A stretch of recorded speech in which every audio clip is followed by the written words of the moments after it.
Chapter 29 to 30. As expected, it was about Jiraiya. Yuto's mind raced, but his face remained calm. Who might it be? He asked. The Toad Sage. Oh, Jiraiya-sama, Yuto spoke softly. I am a shinobi of Konoha. I need to know the purpose of your message. This statement was flawless. If Yahiko and his companions had formally submitted a letter, it would have definitely reached Jiraiya. But they entrusted a Konoha shinobi, clearly not wanting outsiders to know. As a Konoha shinobi, Yuto had every reason to ask. Yahiko nodded and said what he had prepared. The three of us spent some time with Jiraiya-sama. We are old friends. How can you prove it? I can't deliver a letter of unknown origin to Jiraiya-sama. Don't worry, we won't make it difficult for you. Yahiko smiled. Just pass on a message for us. I believe you have a technique to communicate quickly with Konoha. Once Jiraiya-sama responds, you can safely deliver the letter. Let's hear it. Now, the message is, the frog's board has been flipped. Yahiko's smile was warm and nostalgic. Rest assured, we are friends of Jiraiya-sama. The frog's board was a secret code shared between Jiraiya and the three from Amigakure. Only they knew it. All right, I will use a summoning technique to send this message back to Konoha. Thank you. This is very important. It's nothing. I'm on vacation anyway. As a token of our appreciation, Yuto-kun, we won't let you work for free. Yahiko, who had formed the Akatsuki over the years, now possessed the demeanor and skill of a leader. He stepped forward, facing Yuto directly, and asked seriously, "What would you like, Yuto-kun? We will try our best within our capabilities." Yuto turned his head, glancing at the indifferent Konan, then at the quietly standing Nagato. "Do you have money?" Konan's beautiful eyes narrowed. As the person in charge of Akatsuki's intelligence and finances, she was now a complete miser, preferring to risk her life rather than spend money. For someone like yourself, money isn't important. Offering money as a reward is disrespectful. Konan's voice was cold, but her words were elegant, suggesting she had experienced many hardships over the years. Looks like I'll have to continue saving money for the base, Yuto thought to himself. He changed his request. Do you have someone proficient in chakra nature transformation? I have a technique that I haven't been able to complete. Yahiko's eyes lit up. Of course, Nagato. Standing at the back, Nagato spoke gently. I understand, Yuto-kun. I will guide you. You.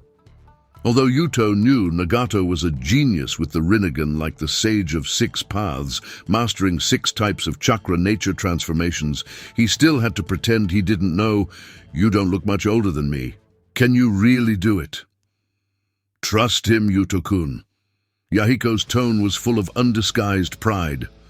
My brother, Nagato, is the most talented shinobi I've ever met.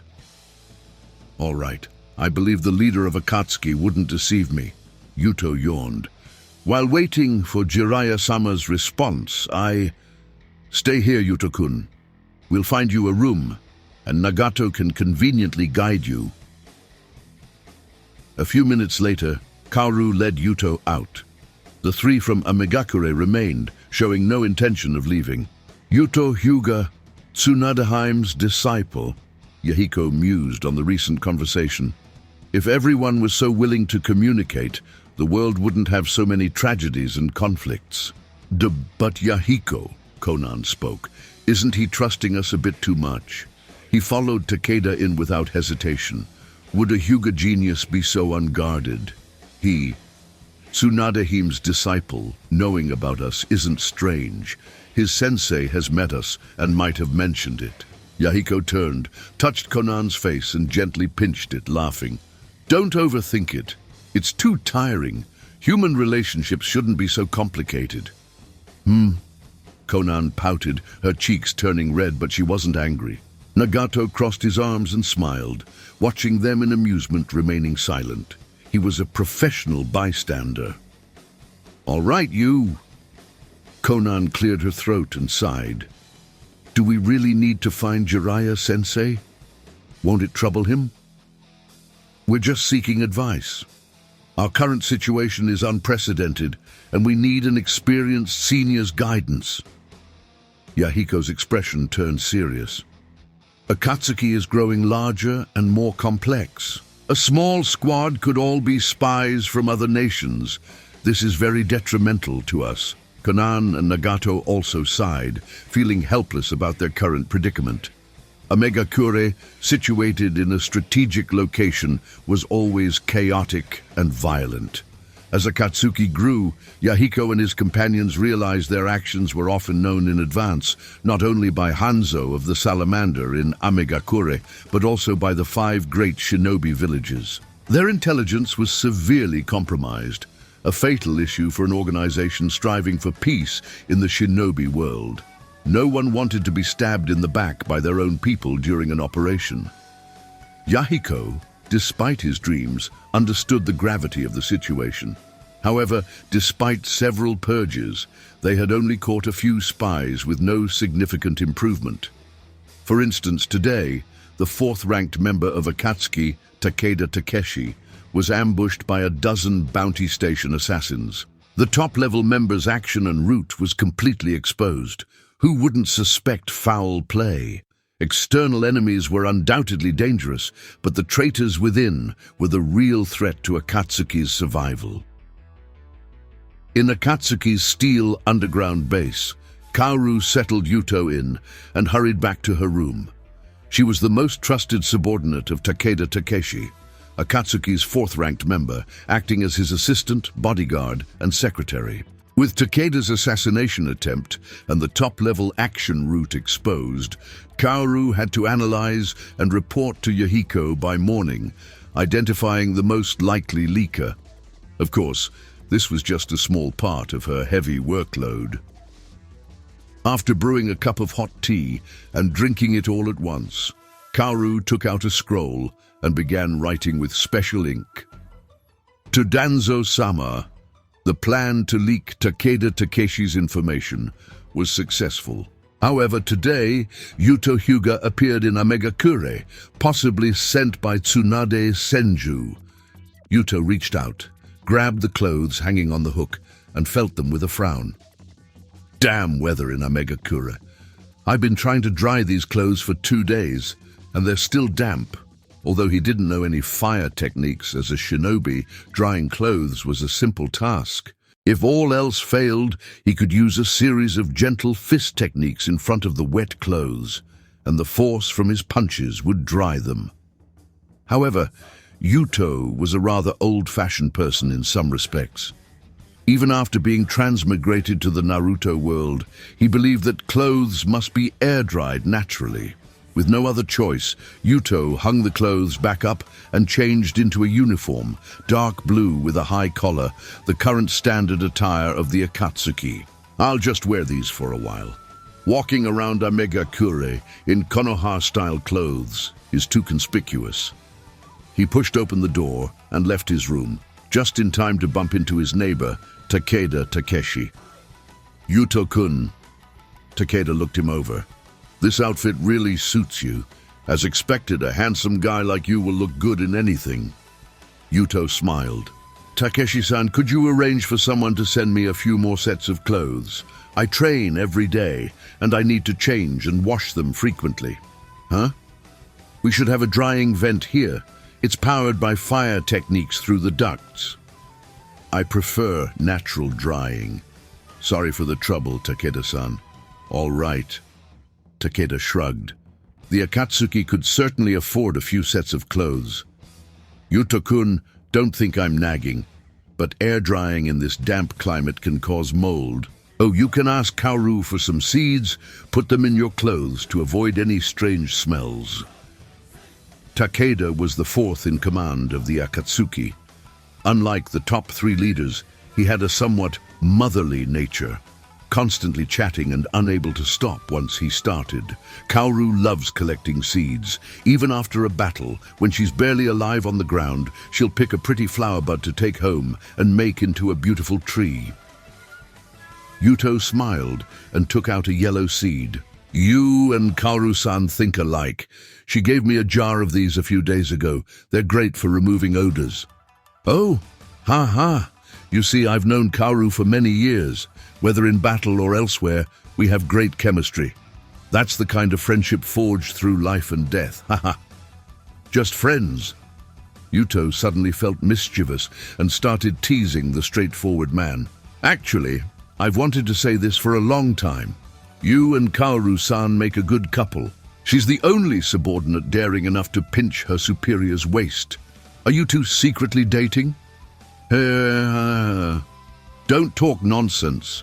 You'll give people the wrong idea. Takeda, the Akatsuki's fourth in command, a seasoned jonin who had weathered many storms, blushed and hurriedly looked around before scurrying away like he was fleeing. As he left, he muttered, "What couple? What secret relationship? Ridiculous." Humph. Watching Takeda flee, Yuto shook his head and continued walking. Honestly, in the Naruto world, most men and women were quite innocent. Love was for a lifetime, and there was no such thing as falling out of love. He navigated through various corridors and secret rooms to a spacious training ground. In the center of the training ground, a red-haired young man sat cross-legged, head bowed, as calm as a still lake. Yuto took a deep breath and stretched his hands. Today was his 10th day in Amegakure. Nagato was a very trustworthy and responsible person. When he said he'd help Yuto develop new techniques, he meant it. He spent most of his time helping Yuto with moves and researching techniques. Of course, this was also related to Nagato's position in the Akatsuki. Yahiko was the apparent leader. Konan handled logistics and intelligence, and Nagato didn't manage specific tasks, only appearing in battles. Besides training, he had little else to do. "I'm starting, Nagato-san," Yuto muttered quietly, his body tensing. The steel floor beneath him instantly formed a shallow pit. Boom! Thunderous boom filled the training ground as Yuto instantly dashed to Nagato's side. He raised his right hand, but not in the familiar gentle fist stance known in the shinobi world. A human-sized armor enveloped Yuto's right hand, resembling flowing water and dancing wind. This armor looked like a beast's mouth, with terrifyingly sharp fangs corresponding to Yuto's fingers. Lion's Fang Strike! Yuto struck Nagato's chest with his right hand. The sharp explosion echoed loudly, the impact powerful enough to shatter a house-sized boulder. Nagato's half-closed eyes snapped open.